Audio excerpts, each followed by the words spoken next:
Hello everybody, Jason Soleil here again, and today we're going to be reviewing the Suicide Squad album, produced by Kevin Weaver, Darren Higman, and Mike Karen, and the supervisors are Susan Kent and Gabe Hilfer, and is directed by Joseph Corey.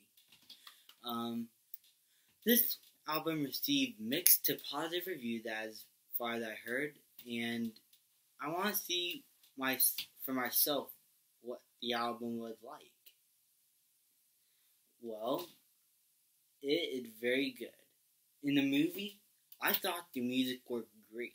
The soundtrack doesn't have every music piece that the movie has. It does have a few songs in it, but there are other songs that were not used in it. And some of the songs there were probably just replacements for it because they probably fit better in the movie than in the album. So, we're going to start off with Purple Lamborghini, and we'll see how it goes from here and what are my thoughts on each song. Purple Lamborghini. I really like its style of choice. I really like the, bass drop. Every time it drops, like your heart just stops at a moment, and you're just seamlessly stuck in this song. It is very addictive. The message about cocaine is awesome. What do you expect from Rick Ross? Skrillex's choice of music, his choice for all of the piano, like all of the trumpets, all of the drums, everything that he used for the audio music, not the lyrics, but the entire music, instruments, it works so well. Rick Ross, I think he actually did pretty good, and I'm actually interested to see what other songs he did. By the way, this is a really cool song. It had very good callbacks to some Suicide Squad stuff, like they mentioned the title and a few characters. And I just really like the song. It's really addictive. It's really good party music to play at a big team party or something. Next we have Sucker for Pain, which is performed by Lil Wayne with Khalifa, Imagine Dragons, Logic, Ty Dolla $ign, and X-Ambassadors. X-Ambassadors, Sally doesn't have much to do. Even though I'm not a big fan of them, I heard some of their music and I really like them. I just never got into them as much as other people might have. So I'm really interested to see what they did here, but sadly they got a little part in the end, which was a bit disappointing. However, the song itself is really cool. It's not like the height or loud level of Purple Lamborghini or some of the other songs in this album, but it is, again, very addictive. I'd say my favorite verse will have to be I think the verses from Imagine Dragons, because they have a lot of stuff to do in here.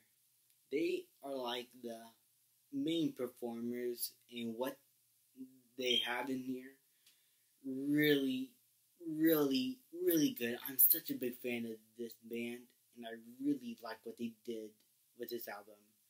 I even like some of the other artists, like Wiz Khalifa. I really like his verse. My favorite will have to be Logic. It was such a really cool verse, really cool voice to add in this. If it wasn't for this verse, this song would have been like a Met level. But it's really cool.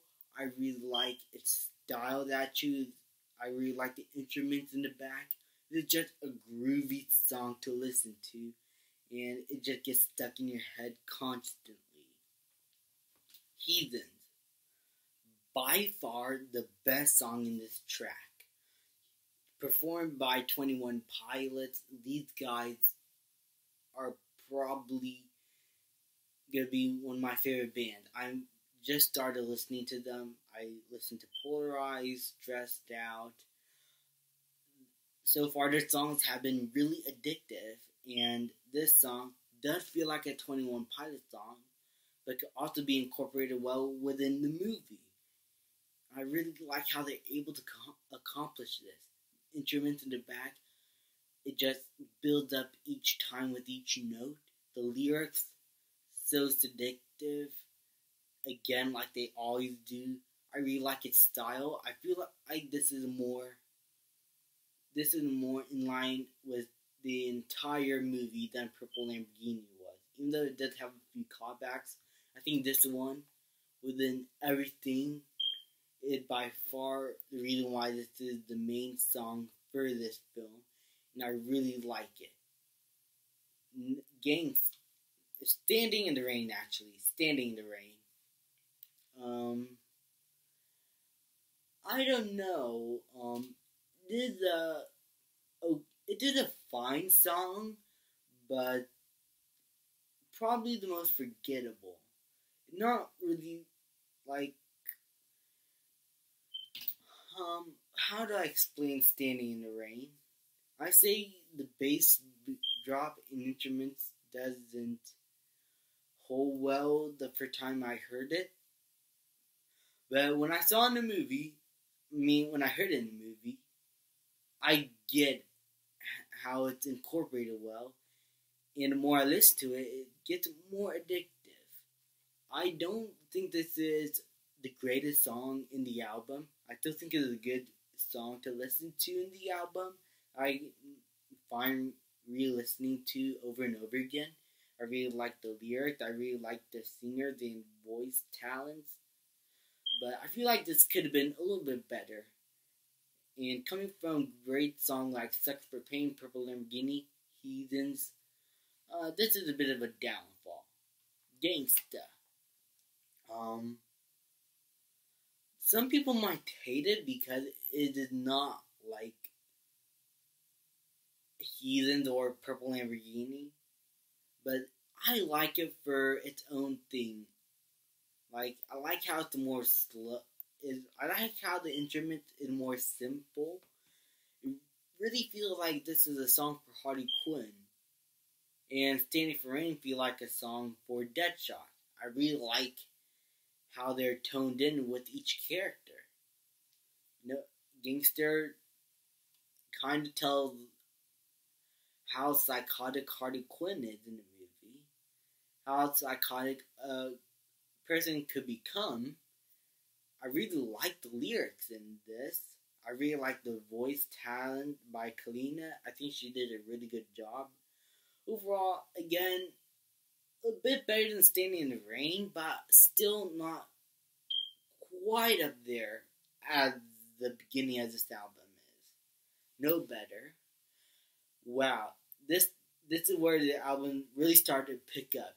I feel like this should have been like the fourth song of the album because this song is really good.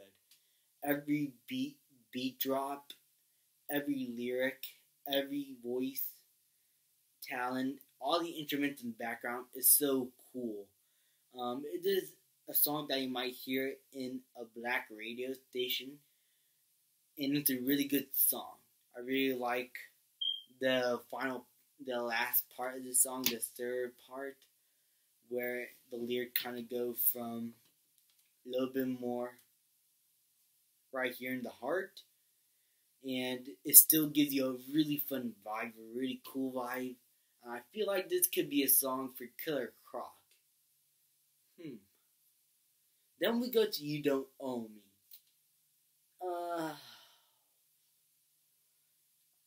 This worked in the trailer, but I don't think this exactly worked within the soundtrack.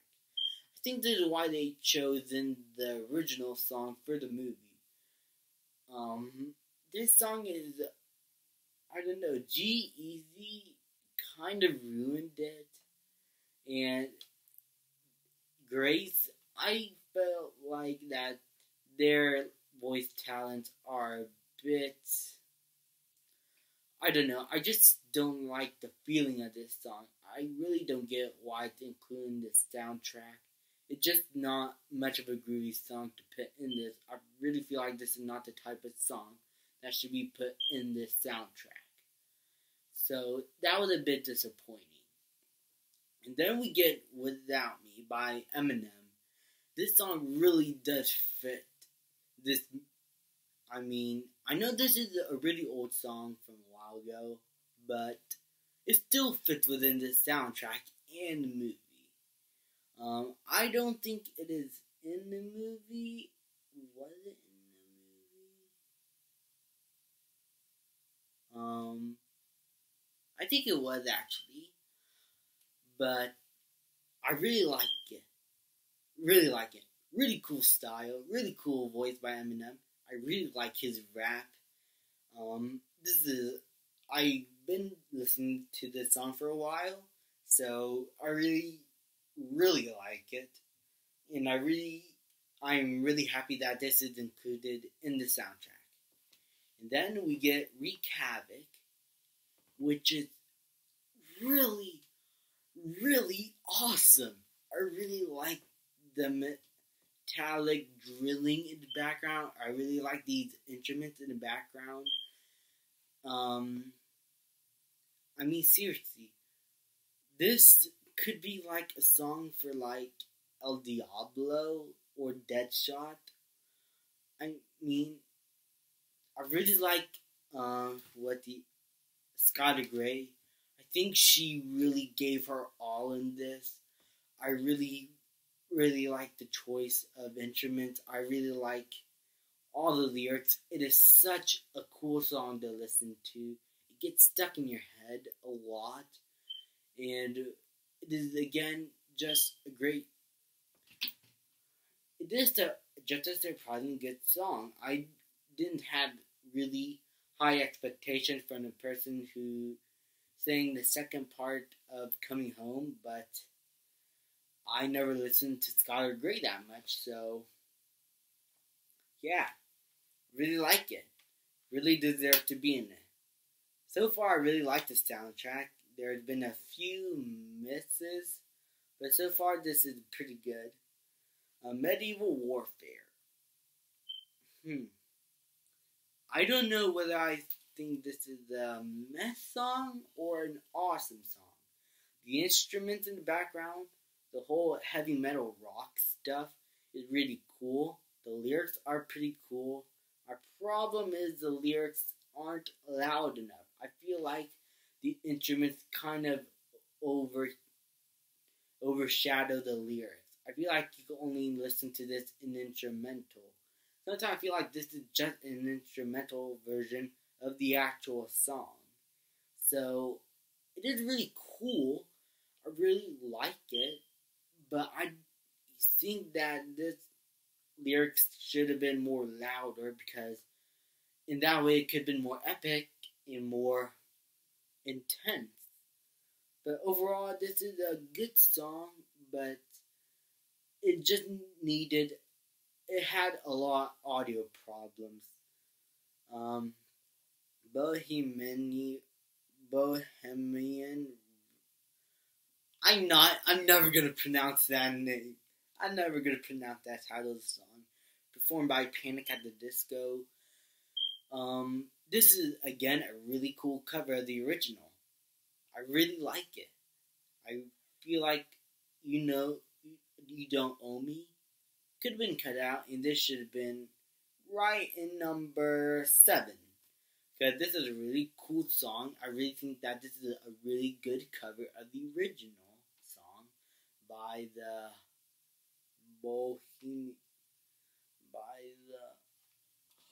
Okay, the original people just give out confusing names. I just can't. But other than that, yeah, it's a pretty cool song. Could have been more original. I feel like the original song could have worked as well as this cover if it was put in here, but overall, this is a pretty good song. Again, I say it's one of the most forgettable ones in this track. Then we get Slipping into Darkness by War. Again, really cool song. I really like its instruments. I really like the people in the background. I really like the chorus. I really like its, xylophone, I think, in this song. I really like the lyrics. But again, this is the most forgettable song in the track. The ending is pretty much the most forgettable part. Even Fortunate Son, which I think really worked for Rick Flag. It really worked for like big explosion videos. I will use this song if I ever get the chance to. If I use an explosion in one of my videos. But again, these two songs, Slipping into Darkness, Fortunate Son, are really forgettable. I don't hate them. I just never got a replay value into these last few songs. And then we get to the biggest surprise, and this is my favorite part of the track. I Started a Joke, performed by Confidential MX, featuring Becky Hansen. This is the exact song in the original teaser in Comic-Con in 2014, I think, or 15. I don't know. But, Jesus Christ. This is such a dark and twisted song. The instrumentals in the background is more of a score. I really like its piano. I really like the trumpet. It works really well within this track. It is more of a horror. It could really work in a horror movie. It gave you a much more creepy vibe. It gets you chilled in your background. And the woman performing, Becky Hansen, she gives such a cool and creepy voice. Every time her lyrics end, there's always this little echo within that comes after what she says or sings, actually. And the music just gets louder, scarier and scarier. Every time it gets silent suddenly, all I can always think of is Jared Leto's Joker. I'm not gonna kill you. I'm just gonna hurt you. Really, really bad. I always think of that. It is so creepy. I love it. This is my favorite track in this whole album. So what would I rate this album, The Suicide Squad? Overall, it is a really cool album, and apart from one song and a few forgettable ones, I say this has a lot of replay value, really cool songs, really cool lyrics, it has a really cool style to it. I give it an 8.2 out of 10, which will probably be like a A-. Yeah, an A-. I suggest you go replay this track if you already have it, and if you never listened to this soundtrack, I suggest you get it. Thank you guys so much for watching. Please leave a like, subscribe, comment, and I will see you guys next time.